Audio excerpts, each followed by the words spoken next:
Daar was stemme in die hemel wat hard uitgeroep het, die koningskap behoort aan die Here en sy gesalfde. En hy sal as koning heers tot in alle ewigheid. Dis in u naam, ewige koning, wat ons hierdie erediens begin, dit voortsit en voleindig. Amen. Geliefdes, God die Vader het julle lief, die Heilige Gees bring vir julle vrede en die Here Jesus hou julle vas in sy genade. Kom ons kyk 'n bietjie na 1 Samuel 17 by vers 31. 1 Samuel 17 by vers 31.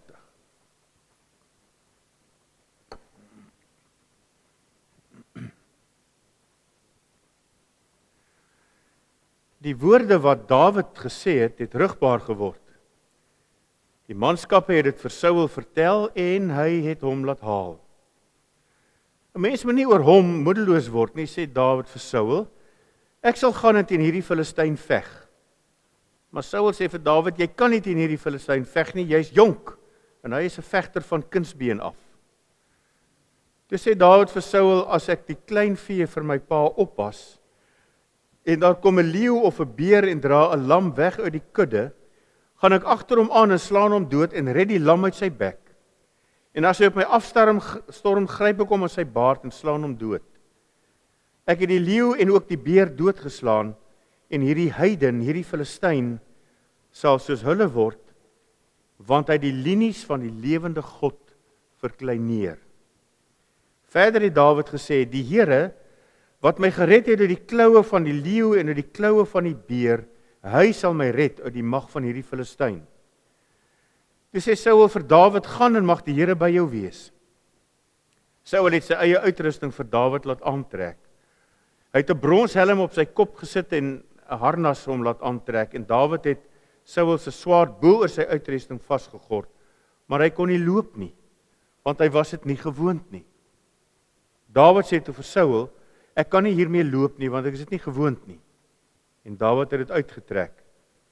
Hy het sy kierie in sy hand gevat, 5 gladde klippies in die spruit uitgesoek en het by sy skaapwagtersgoed in sy slingersak gesit. En met sy slingervel in die hand het hy op die Filistyn afgeloop. Die Filistyn het al hoe nader gekom en na Dawid toe, terwyl sy skilddraer voor hom was. Toe hy vir Dawid sien, het die Filistyn hom met minagting aangekyk omdat hy mooi was, met 'n rooi gelaatskleur en 'n mooi voorkoms. Die Filistyn het vir Dawid gesê, is ek 'n hond dat jy met kieries na my toe kom? Hy het Dawid toe in die naam van die Filistynse gode vervloek. Verder het die Filistyn vir Dawid gesê, kom 'n bietjie hier dat ek jou vleis vir die roofvoëls en vir die wilde diere kan gee. Maar Dawid sê vir die Filistyn, jy kom na my toe met 'n dolk en 'n spies en 'n swaard. Ek kom na jou toe in die naam van die Here, die Almagtige, die God van die linies van Israel, wat jy verkleineer het. Vandag sal die Here jou my mag oorgee, sodat ek jou kan verslaan en jou kop van jou lyf afkap. Dan sal ek vandag nog die lyke van die Filistynse laar vir die roofvoëls en die wilde diere gee, sodat die hele wêreld kan besef dat Israel 'n God het. Dan sal hierdie hele skare besef dat die Here nie deur die swaard of die spies verlos nie, maar dat die oorlog aan die Here behoort en dat hy julle in ons mag oorgee. Toe die Filistyn regmaak en nader kom om Dawid te ontmoet, het Dawid die Filistyn vinnig op die vegterrein tegemoet gehardloop. Toe steek Dawid sy hand in sy sak, vat 'n klip daaruit, gooi met die slingervel en tref die Filistyn teen die voorkop. Die klip het in sy voorkop ingedring en hy het agteroor geval op die grond. By die slingervel en klip was Dawid sterker as die Filistyn en het hom verslaan en doodgemaak. Dawid het nie eers 'n swaard by hom gehad nie. Toe het Dawid weggehardloop by die Filistyn gaan staan, sy swaard gevat het uit die skede getrek en hom van kant gemaak. Hy het sy kop daarmee afgekap. Die Filistyne het gesien dat hulle held dood is en het gevlug. Tot so uit die Here se woord. Kom ons bid saam. Here, ons Here, hierdie verhaal is seker een van die bekendste oorlogsverhale in die wêreld. En waar ons dit vanaand gelees het, En weer eens stil staan voor die wonder daarvan, bid ons dat U in ons eie konteks, in hierdie eeu, in hierdie lewe, dit vir ons lewend sal maak, sodat ons dit kan toepas en uitleef in ons eie lewens vandag. Ons vra dit in die naam van ons Here. Amen. Vriende, ek dink nie ek is verkeerd as ek sê dat vir die meeste van ons is die meeste van ons dae goeie dae. Want ons het soveel om voor dankbaar te wees. Ons het soveel seëninge om te tel. Ons het soveel dinge om te waardeer. Ons het soveel dinge om te vier.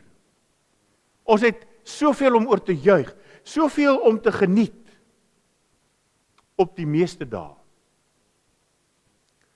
Maar elke nou en dan het elkeen van ons 'n slegte dag. En ek het nou 'n bietjie gaan dink, wat sou nou 'n slegte dag wees? En kom ons praat maar bietjie, kom ons spekuleer bietjie. Jy weet dit gaan 'n slegte dag wees as jy uit jou bed uitklim en jou voete in die water neersit. Vir my wat kontaklense dra, sal ek weet dis 'n slegte dag as ek agterkom ek het al twee kontaklense in my regter oog gesit. Jy weet dis 'n slegte dag as op een of ander onverklaarbare manier die sleutel van jou toegesluite motor in die ontstekingsslot bly hang om jou te tart.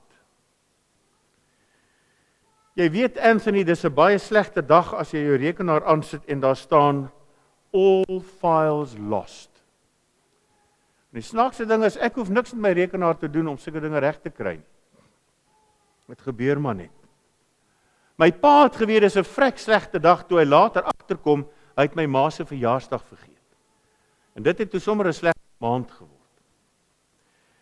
Jy opstaan om 'n baie belangrike voorlegging te lewer, dit het met die vorige hoofleier van die voortrekkers gebeur by 'n grand affære daar in Hartenbos. En ons is na hierdie diner toe wat gereël is, toe sy afkyk, toe sien sy het 'n bruin en 'n blou skoen aan. Wat niemand sien nie behalwe jy. En omdat jy heeltyd afkyk daarna, vind almal dit later uit. Jy weet dit gaan 'n slegte dag wees as jy wakker word in die hospitaal en jou agent sê vir jou, jy's gedek vir wanneer jy van die dak afval, maar nie wanneer jy die grond tref nie. Jy weet dit gaan 'n slegte dag wees as jou toeter vassit en jy op 'n hoofweg ry met 'n hele klomp van hierdie motorfietsbende Hells Angels voor jou.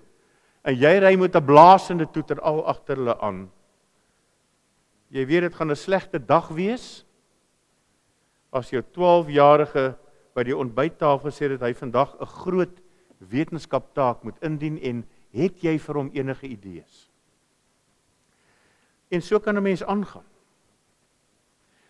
En die punt wat ek wil maak, hier's nou 'n muggie.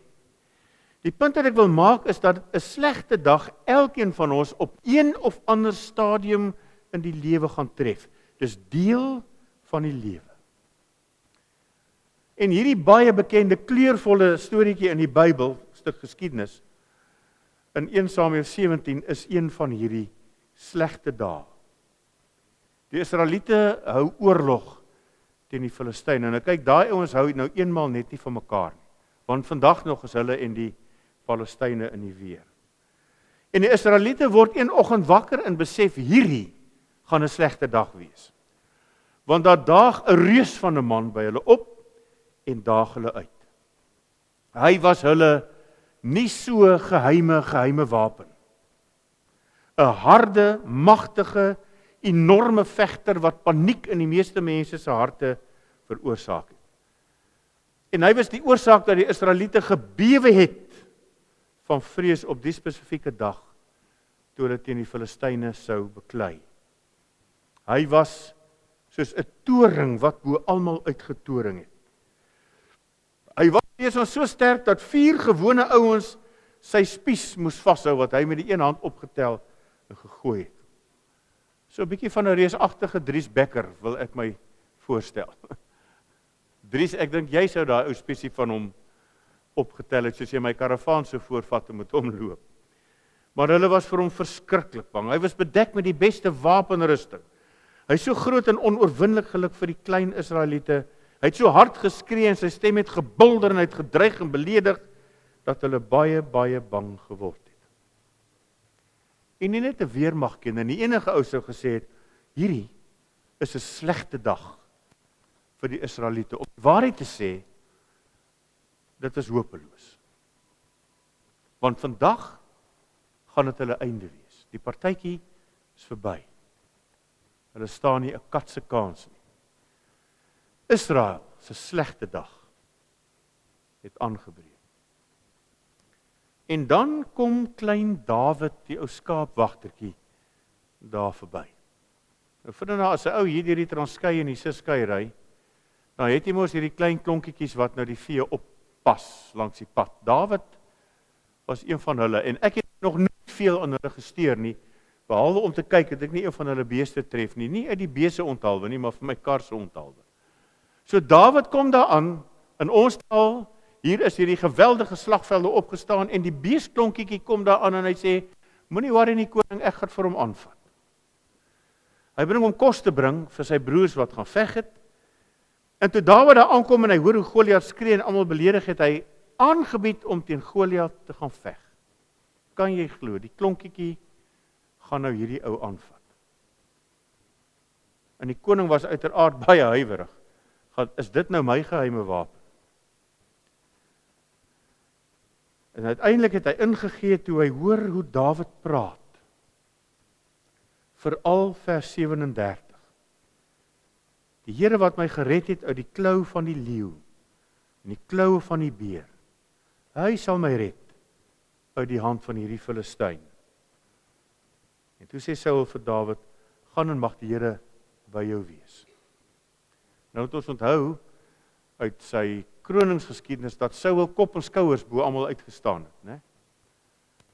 En nou sê hy vir hierdie klonkie, gaan jy en gaan veg, maar hy probeer tog help.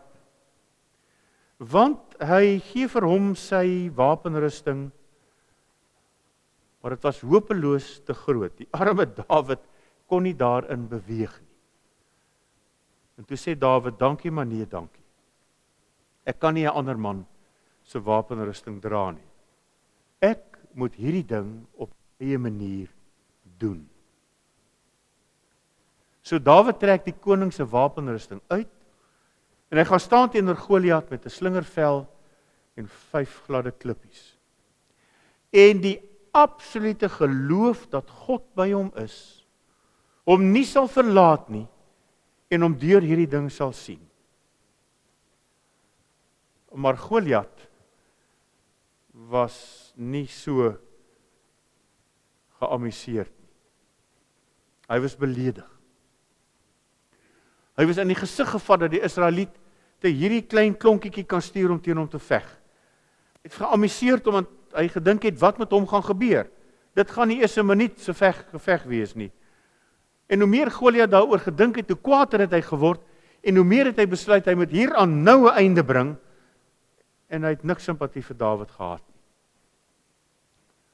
Maar Dawid het nuus vir hom. Hy het een van sy klippies gevat. Ons ken die storie, Goliat reg tussen die oë getref. Goliat het agteroor geval en toe die Filistyne sien wat die ouetjie met hulle reus gedoen het, het hulle op die vlug geval en dis die einde van die saak. En dis 'n baie mooi storie, ek wil amper sê kinderstorie, is 'n baie mooi tipiese heldverhaal. Swak ouetjie wat wen, vandag se taal die underdog wat die oorhand kry. Maar wat sê dit vir my wat nou vandag hier sit en wat in die lewe hier vandag moet gaan lewe? Wat 'n impak maak dit op ons lewe? En ek dink daar is seker 'n hele klomp wat ou daaruit kan leer. Jy kan 'n hele paar preke seker skryf oor sy vreeslose geloof wat hy gehad het. Maar kom ons kyk 'n bietjie na die feit dat op een of ander stadium in my lewe, selfs dalk by meer as een geleentheid, gaan elkeen van ons 'n reus in die oë staar. Ergens gaan elkeen van ons 'n slegte dag beleef. En alhoewel hierdie verhaal van Dawid en Goliat ver verwyder klink, selfs van ons manier van oorlog voer vandag, is daar 'n groot kans dat dit wat met hom gebeur het, met ons gaan gebeur. Ergens, wie weet wanneer, ontmoet jy jou Goliat. Hy kan kom na jou toe in die middel van die nag. Hy kan kom as jy dit die minste verwag. Die reus wat jy dalk moet veg, is dalk in 'n dokter se spreekkamer. Dalk is dit op 'n hospitaalbed. Dalk is dit in die kantoor van 'n prokureur. Dalk in die vorm van 'n oproep van een van jou kinders. Dit mag by die werk kom, mag by die skool kom, mond van jou eggenoot. Jou Goliat se naam kan enige iets wees. Jou Goliat se naam kan beroerte wees. Dit kan noodlottige motorongeluk wees, dit kan kanker wees. Dalk is sy naam egskeiding, dalk is sy naam rou, dalk is sy naam teleurstelling, dalk is sy naam verwerping, dalk is sy naam verraad, dalk is sy naam versoeking, dalk is sy naam sonde, dalk is sy naam dood, verlies van 'n maat, verlies van werk, verlies van gesondheid, verlies van sekuriteit. Maar op een of ander manier is een ding seker. Ergens deur die loop van hierdie lewe staar ons op in die gesig van hierdie reus. En sal ek moet veg teen my persoonlike Goliat. Daar is so baie dinge wat 'n ou met jou kan saamneem. Maar kom ons kyk na 3 dinge vanaand. Die eerste ding is, jy moet jouself wees. Dawid trek in vers 39, het ons gesien Saul se wapenrusting aan, maar dit werk nie vir hom nie. Want hy is nie Saul nie, hy's Dawid. Hy moet hierdie ding op sy eie manier doen, hy moet hierdie ding doen op 'n manier wat vir hom gemaklik is. Dawid moes homself wees, en hy moes dit op sy manier doen. So dis die eerste ding, wees eg, wees oorspronklik, wees jouself. Dit is interessant dat dit so is dat mense baie van my verwag om moeilike dinge in die lewe op 'n sekere manier te hanteer. Ouers kan dit dalk vir kinders voorskryf, of vriende gee vir jou raad, maar daardie sekere manier is in 99% van die tyd hulle manier. Dis hoe hulle dink jy daardie krisis moet hanteer.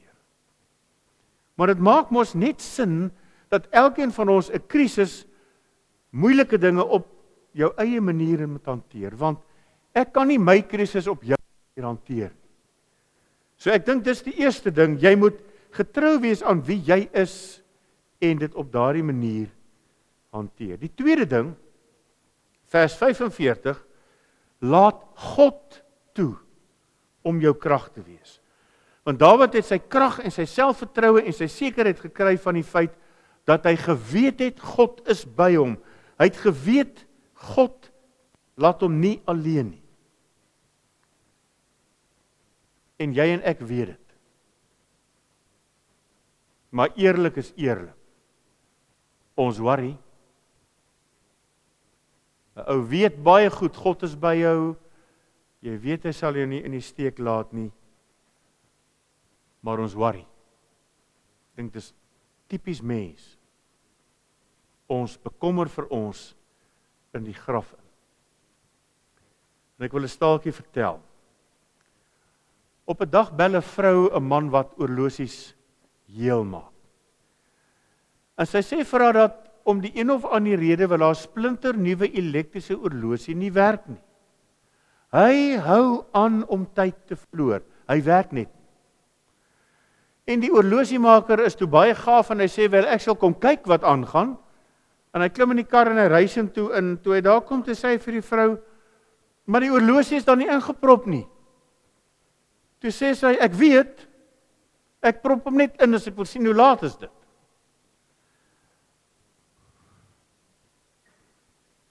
En weet wat, ons doen dit ook.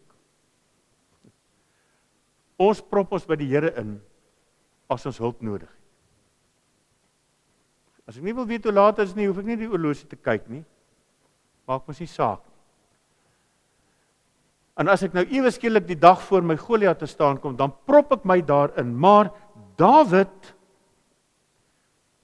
was altyd ingeprop by die Here. Hy het vertel hoe dat God hom deur allerlei dinge gered het. Hy het altyd op die Here vertrou en ons sien dit deur al sy psalms. Die Here is my herder, ek kom niks kort nie, hy bring my by waters waar daar rus is. As dit goed gaan, erken hy die Here. As dit sleg gaan in die dal van doodskaduwee, dan erken hy ook die Here. Hy het ingeprop gebly by God. 'n Mens moet elke dag moeite doen om die pad in die Here se teenwoordigheid te stap.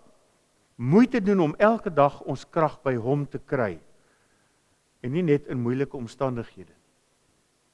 Hoe wonderlik is dit om te weet dat hy ons krag is.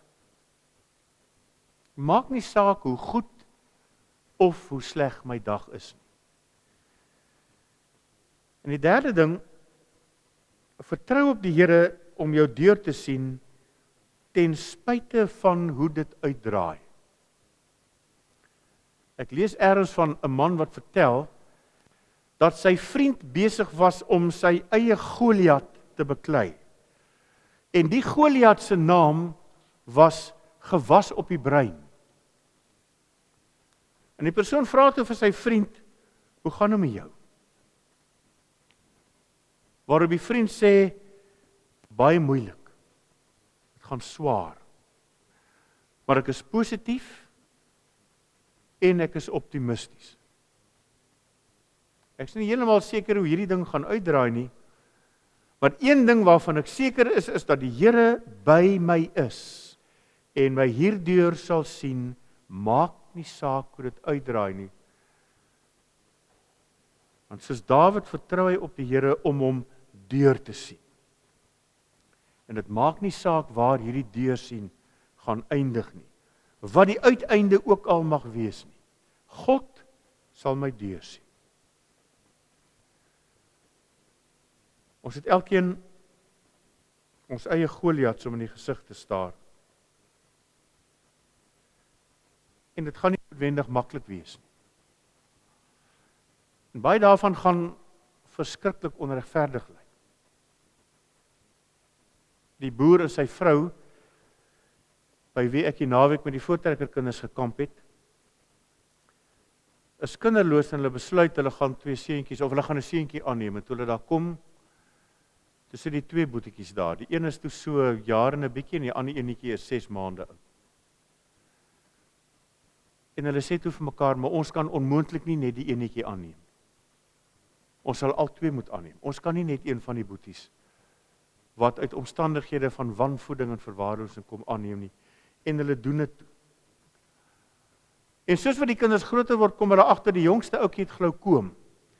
Hy is stelselmatig besig om blind te word. Hy het nou 40% van sy sig oor. Hy het 8 operasies verlede jaar gehad. En hy kan eintlik niks doen nie. Hy word blinder en blinder en blinder. En hulle kan niks daaraan doen nie. Die ander ouetjie, nou 17 jaar oud, hy het die verstand van 'n 12-jarige, en dis waar dit sal ophou. En verder, is hy ook nog bipolêr. En daarmee sit hulle. En nou dink 'n ou by jouself, hoe bitter onregverdig, dat hierdie ouers wat hierdie kindertjies aanneem nou hiermee sit. Maar die ander kant van hierdie selfe muntstuk is, hoe bitter wonderlik dat God so genadig is, dat hy vir hierdie kinders 2 sulke mense gegee het, om hulle te help, om hulle Goliat in die oë te kyk. Want dit is absoluut hulle eie kinders. Hulle buig agteroor om hierdie kinders te help. Hulle kry 'n onderwyser om daar op die plaas vir hulle kom onderrig. En hulle laat hierdie kinders saam met hulle boer, dat as hulle eendag nie meer daar is nie, is daar 'n goed opgeboude plaas wat vir hierdie kinders 'n heenkome kan gee. En al kan hulle dalk nooit selfstandig boer nie, kan hulle met hande arbeid. Daarom daar help. So het ons elkeen ons eie Goliat. En 'n mens kan absoluut sien hoe dat God hierdie mense bystaan in die Goliat wat hulle moet beklei. Nie maklik noodwendig nie. Maar die dinge wat 'n ou vanaand kan saamneem uit Dawid se verhaal, ek moet myself wees. En ek moet die ding op my eie manier hanteer. Ek kan luister na raad, natuurlik, maar aan die einde van die dag moet ek dit op my eie manier doen. En ek moet God toelaat om my krag te wees. Daar is soveel mislike verhale in die Bybel van wat gebeur as mense namens God wil begin optree, soos Abraham waarvan ek ook vanoggend gepraat het, wat toe by Hagar die pa van Ismael word, en vir die Israeliete 'n vyand geskep het, waaroor hulle 8000 jaar later, of waarmee hulle 8000 jaar later nog beklei. Ek moet God toelaat om my krag te wees. En ek moet op hom vertrou. Maklik gesê, so maklik gesê. Kyk na die voëls, sê die Here Jesus, hulle saai nie en hulle maai nie en hulle maak nie en skure by mekaar nie, en tog sorg julle hemelse Vader vir hulle. Vriende, as ons dit net kan leer. Ek moet hom vertrou om my deur te sien. Ten spyte van die uiteinde. Amen. Here, ons lewe elke dag as u kinders, en ons het elke dag van ons lewe soveel om voor dankbaar te wees. En ons is ook dankbaar dat as Goliat opdaag en aan my deur klop, in welke vorm ook al, dat ek weet, u is by my. En dat u ons help om terug te kyk in die verlede, soos wat Dawid gedoen het, en gesê het, maar u het hom gered van die leeu en gered van die beer. En dat elkeen van ons sal besef, dat ons sal agtertoe kyk en besef, u was altyd daar. En Here, dat ons sal leer dat as ons te ver vorentoe kyk, ons doodstres. Maar as ons leer om op te kyk, dan sien ons die God wat in die verlede daar was, wat vandag hier is, en wat tot in alle ewigheid by my sal wees. Help ons wanneer ons 'n bietjie wankel, om daaraan vas te gryp. Want ons weet, die God van Dawid is ook my God. Dit bid ons in Jesus se naam. Amen. Ons het geleentheid om die Here te dien met ons dankoffers.